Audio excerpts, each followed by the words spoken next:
Welcome back to our mini-series on optimistic trends. Counter to what you may have been led to believe, the world is getting better on many, many, many fronts.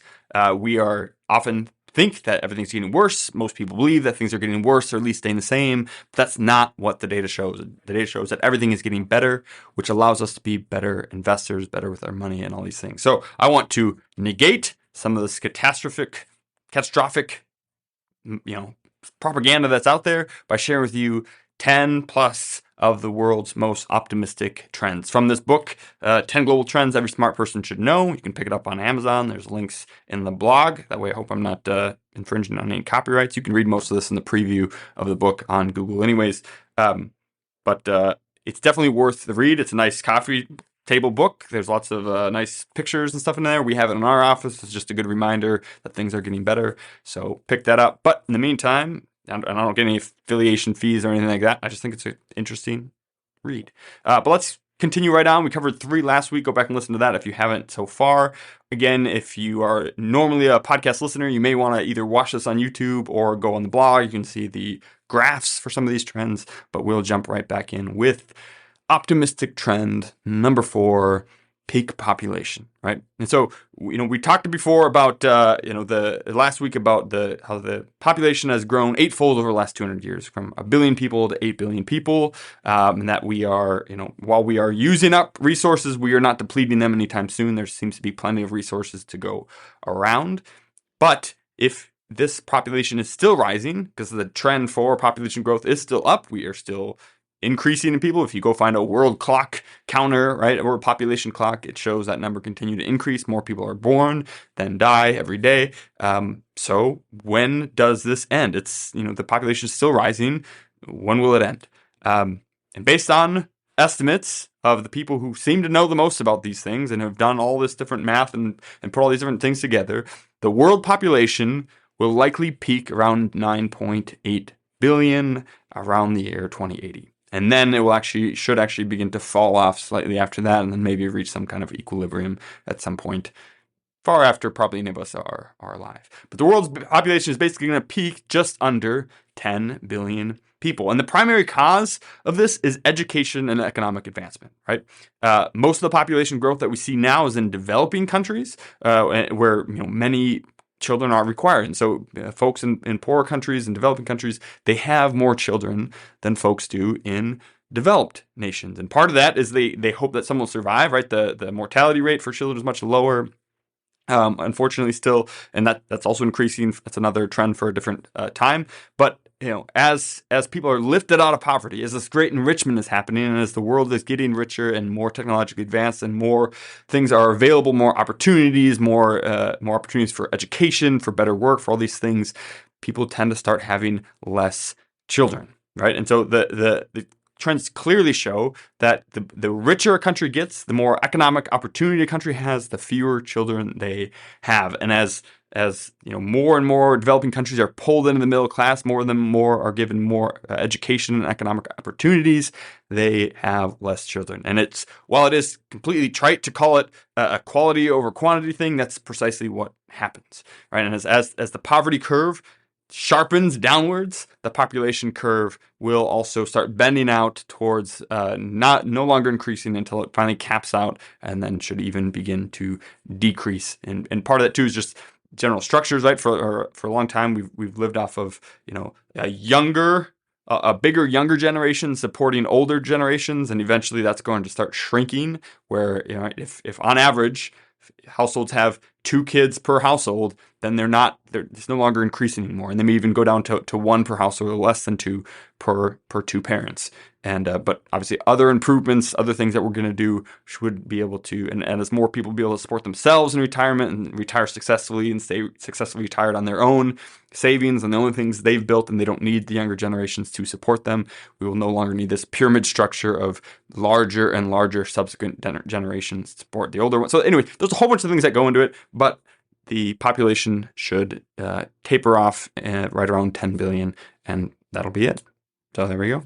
If you ever wondered how big is this world going to get, 10 billion people. It's not going to continue on forever. It'll cap out. Trend number 5, optimistic trend number 5, the end of famine, right? So with the population growing, right, from 8 billion all the way up to 10 billion. Here's the perennial question, right? Can we feed 10 billion people?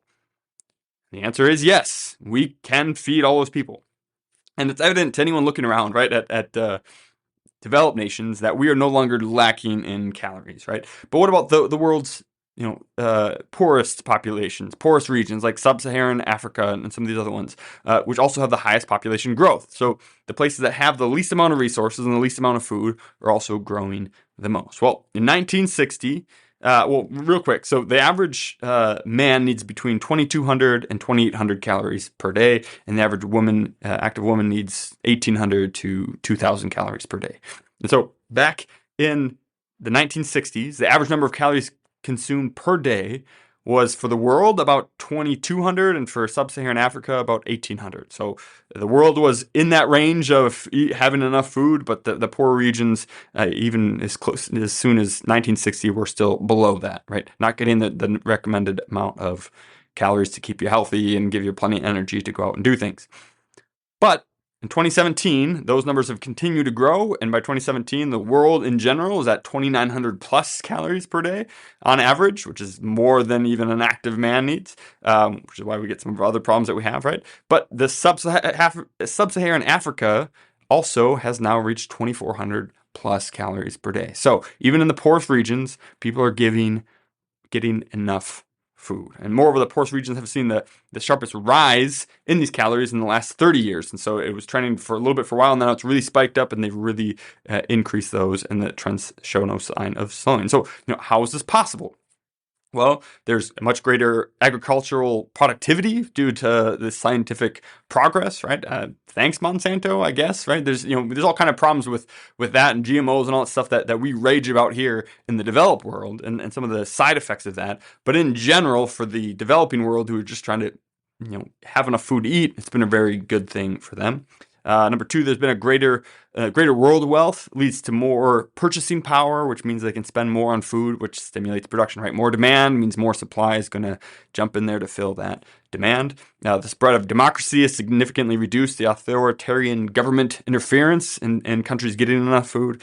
And obviously, a lot of improved communication and transportation means that wealthier countries, when they have surpluses, can help support either donating or selling for cheap to countries that are going through food shortages to carry them through that. So, while famine rocked the world for almost all of human history, they are pretty much gone at this point outside of war-torn areas. So the end of famine, it is going away. We do have enough food. All the trends are pointing in the right direction. We'll have plenty of food to feed everyone. Optimistic trend number 6, there is now more land for nature.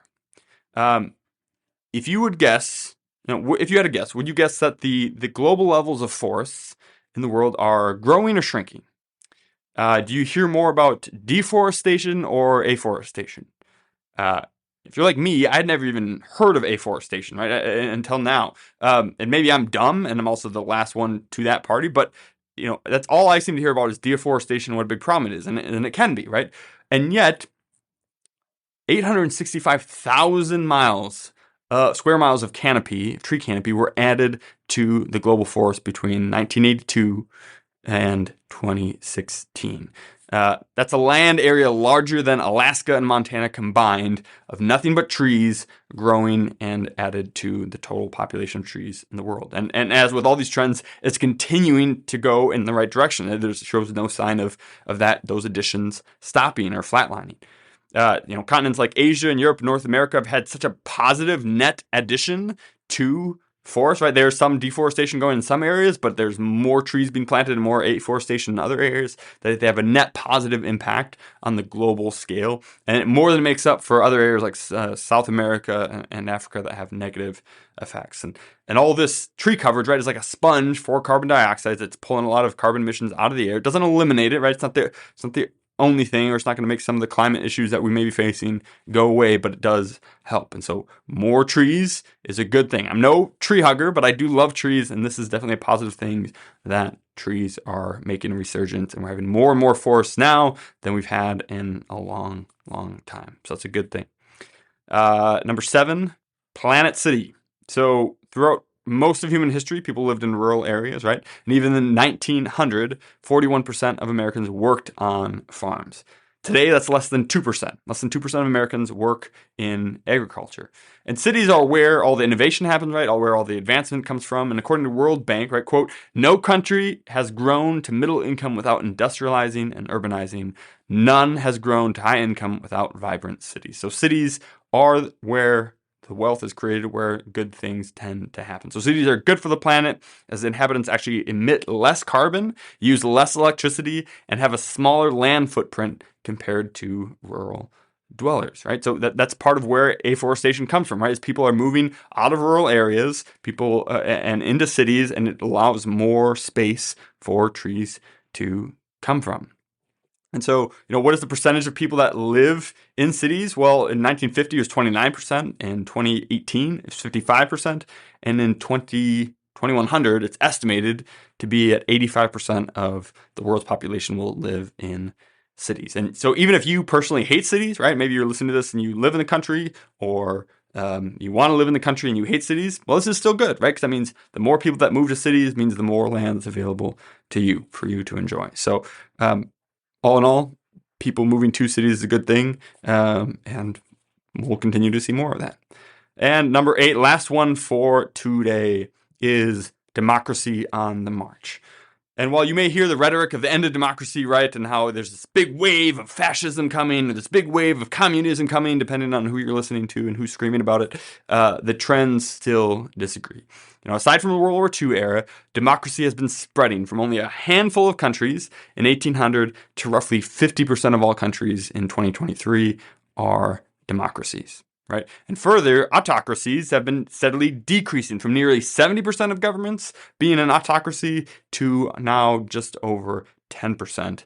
And while there are blips in those trends and all that, they're all still going the right way. Democracy is going up, autocracies are going down, and everything seems to be trending in the right direction as far as global governments go over long periods of time. Yes, we still see issues, we still see problems, there are still issues out there, but again, the trends, the things we need to focus on are going in the right direction. So, quick review of the optimistic trends we've had so far from last week and this week. The world is getting richer, poverty is ending, hopefully within this decade. We are not running out of resources as fast as some would have you believe.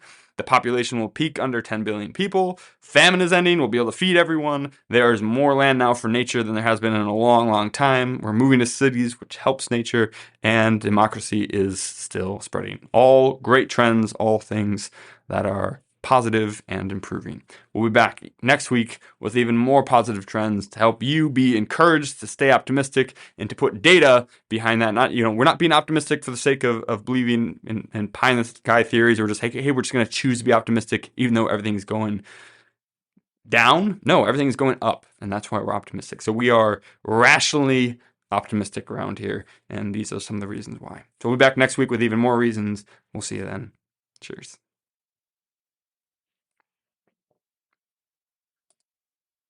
If you enjoyed that, you would love being part of our free membership community. It's called Retire Membership, and it has a host of benefits, all for free. For example, you can always buy my book, 3D Retirement Income, on Amazon. But if you join us at Retire Membership, we will send you either a hard copy or paperback for free, provide the ebook and the audiobook so that you can listen to it if you don't have time to read it. In addition to that, we'll also provide you with a bunch of content that you can't get anywhere else. For example, we have our quarterly Retire Mentorship magazine, which comes out quarterly and has no ads whatsoever. It's just timely content to help you stay the course.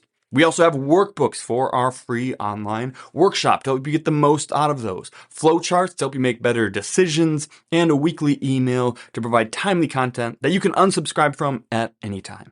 We never ask for any payment information, and we never share your information with anyone else. We just want to provide timely content and help you stay the course to retire successfully and stay successfully retired. There's no reason to wait, so join us now at retiremembership.com, where you can click in the link in the description and it'll go right there.